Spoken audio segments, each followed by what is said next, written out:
नमस्कार दोस्तों, मैं राजकुमार और आप देख रहे हैं हमारा channel voice of India. Ayodhya में आखिरकार भाजपा की हार का क्या कारण रहा?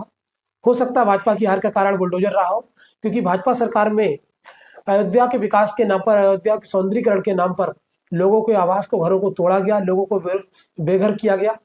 और आज भी एक ऐसा ही मामला सामने आया है गुप्ता परिवार का, जिनका घर तोड़ दिया गया है बुलडोजर चलाकर। रात के अंधेरे में घर तोड़ा गया है, आप देख सकते हैं आगे वीडियो में।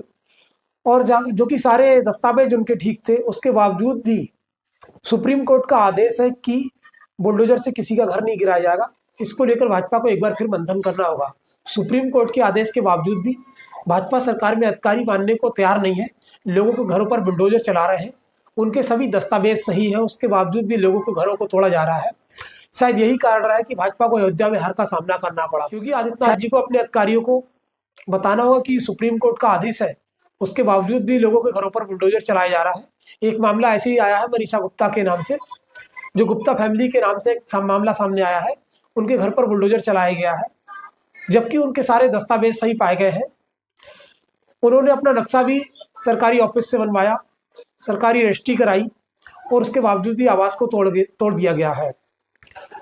रजिस्ट्री क्यों हुई? तालाब की जमीन थी, रजिस्ट्री नहीं होनी चाहिए थी, नक्शा नहीं पास होना चाहिए था, और लोन भी पास नहीं होना चाहिए था।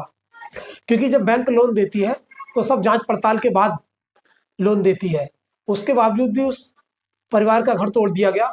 एक परिवार को घर बनाने के लिए अपनी जिंदगी की पूरी जमा पूंजी लगानी पड़ती है, उसके बाद कहीं घर जाके खड़ा होता है, एक मकान बन पाता है। उसके बावजूद भी भाजपा सरकार में अधिकारी इस बात को मानने को तैयार नहीं कि सुप्रीम कोर्ट का आदेश है, लोगों के घरों पर बुलडोजर नहीं चलाया जा सकता है, मगर जबरदस्ती रात के अंधेरे में लोगों के घरों पर बुलडोजर चलाया जा रहा है। और यही कारण रहा है कि भाजपा को अयोध्या में हार का सामना करना पड़ा। सर, ये बोल रहे हैं कि ये तालाब की जमीन है और आप ये अवैध निर्माण करा रहे हैं, जबकि हमारे पूरे पेपर्स लीगल है। हमने पूरा अपना कचहरी से हमने लिखा पढ़ी के साथ में लिया, फिर उसके बाद हमारा नक्शा पास हुआ, फिर उसके बाद हमने इस पर लोन कराया है। लोन करा के अभी हमने 17 तारीख को लेंटर हमारा पड़ा है, और उसके बाद में अब आके गिराने लगे, बोल रहे हैं कि आपका अवैध है, और कोई भी हमें नोटिस भी नहीं दिया गया। किससे बैनामा लिया था? बैनामा हमने अयोध्या प्रसाद जी से। अयोध्या प्रसाद का पूरा कहाँ के रहने वाले हैं? अयोध्या प्रसाद ये नया घाट पे, शायद राम की पैड़ी पे जी। तो इस पर जो है, जो गिराने आए हैं, क्या कोई आगामी नोटिस आपको मिली है? नहीं, कोई नोटिस नहीं मिला। ये तो हमें पता चला अभी कि यहाँ पर गिराया जा रहा है, तो फोन गया एक लोगों का, तो हम लोग दौड़कर आए देखने, तो पता चला कि यहाँ पर गिराने की तैयारी कर रहे हैं। काफ़ी कहा कि मत गिराइए, हमारे पेपर्स देख लीजिए, हमारे पेपर्स सारे हैं, हमारे पास सारे डॉक्यूमेंट्स हैं, हमने सारा नक्शा पूरी प्रोसेस से हमने करवाया है, कोई हमने इलीगल काम नहीं किया। हमारा विकास प्राधिकरण से। क्या उसके बारे में जानकारी? आपको कितना पैसा लिया गया था नक्शा पास करने? जी, नक्शा पास कराई, हमारे सब कागज़ में है हमारे, और शायद 3 लाख रुपए हमारा लगा था नक्शा पास करवाई। अयोध्या प्रसाद जी से आपने जमीन खरीदी थी, बैनामा रजिस्ट्री सब हो गया? जी, सारा बैनामा हमने कोर्ट से जाकर करवाया। 2018 में 20 अप्रैल 2018 को हमारी लिखा पड़ी हुई थी, बाकायदा मैं कोर्ट गई थी, मेरे नाम से ही जमीन है। तो अभी जो है क्या बोल के आपको ये घर बस वो बोल रहे हैं कि आपका अवैध है, यहाँ पे ये तालाब था, तालाब की जमीन पर आप कैसे बनवा रहे हो, बस आपका अवैध है। क्या मांग करती हैं आप? जी, मांग क्या करती हैं आप? क्या होना चाहिए? मांग यही कि जब हमारे सारे पेपर हैं, कैसे फिर हम लिखा पढ़ी कैसे इस जमीन की हो गई, कोर्ट से कैसे लिखा पढ़ी हुई, फिर उसके बाद हमारा नक्शा कैसे पास हो गया, नक्शा पास होने के बाद फिर हम दाखिल खारिज हुआ, सब कुछ हुआ, फिर हमारा लोन भी हमने इस पर करवाया, लोन हमारा कैसे पास हो गया। सारी सरकारी प्रोसेस से हमने सारा इलीगल कोई काम नहीं किया, सारा लीगल तरीके से किया है, तो फिर किस तरीके से ये सारा सब कुछ हुआ? फिर ये सरकारी कहाँ से सब फॉल्ट है? फिर कैसे आप कह सकते हो? अगर कहना था तो पहले ही रोकना था ना, पहले ही बताना था कि ये तालाब की ज़मीन है, ये नहीं बिक सकती है, या इसका नक्शा पास नहीं हो सकता है, तो ये सारी चीज़ें पहले बतानी चाहिए थी। अब जब हमारा बन रहा है तो फिर लेंटर पड़ गया, तब आप बता रहे हो। इसमें लेखपाल का क्या रोल है? लेखपाल का वो तो यही बोल रहे हैं, नहीं पता होता है ना कि लेखपाल को भी दिखाना चाहिए। अब ये चीज हमको नहीं जानकारी किसकी, भाई इतनी लंबी सारी प्रोसीजर। संबंधित जो है लेखपाल या तमाम जो उससे जांच कराई थी कि हाँ वही जमीन है, कौन सा गाटर संख्या है, कुछ याद है आपको? नहीं, ये मुझे नहीं पता, ये तो लिखा हुआ है पेपर्स में है जी। क्या नाम है आपका? मनीषा गुप्ता।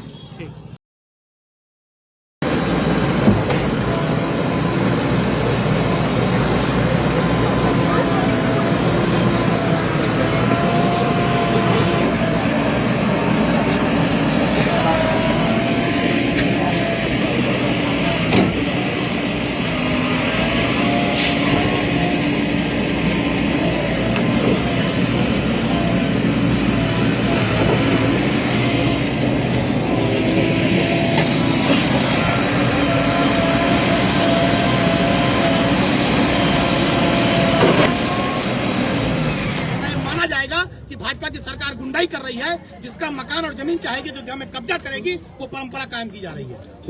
तो सुप्रीम कोर्ट का जो आदेश है कि बुलडोजर ना चलाया जाए, उसका भी पालन नहीं हुआ इसमें।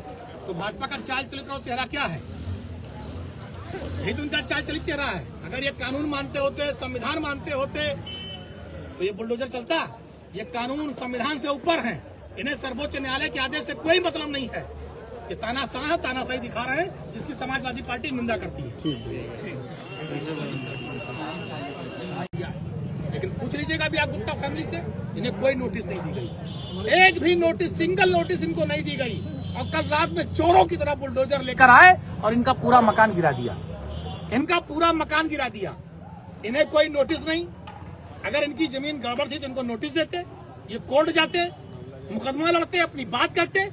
लेकिन ये तो हिटलर को फेल किए हैं भाजपा सरकार वाले, कि न कोई नोटिस देंगे, न कोई बात करेंगे, सीधे आएंगे बुलडोजर लेके।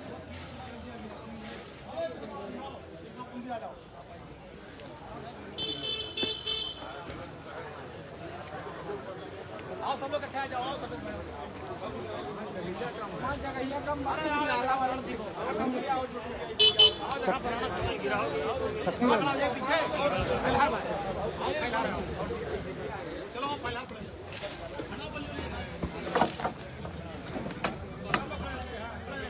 का कानून पास कर दिया अगर तालाब था, इसका मतलब अधिकारी चोर हैं। अधिकारियों ने गलत तरीके से पास किया। अब घूस दिए होंगे तभी पास हुआ होगा। अगर ये घूस नहीं लिए इनसे, ईमानदारी से किए, तो तालाब पे कैसे पास कर दिया? जितने अधिकारी हो बर्खास्त किए जाए और उनसे पैसा वसूला जाए, और पैसा वसूल कर इनका मुआवजा पूरा भरा जाए। बताइए क्या हुआ आपके साथ, बोलिए। सर हम करीब 20 दिन से, नाम बताइए पूरा। जी मेरा नाम विमलेश सिंह हुआ, बिहार पटना से के रहने वाले हुए। करीब 20-25 दिन से हमारी बाउंड्री वाले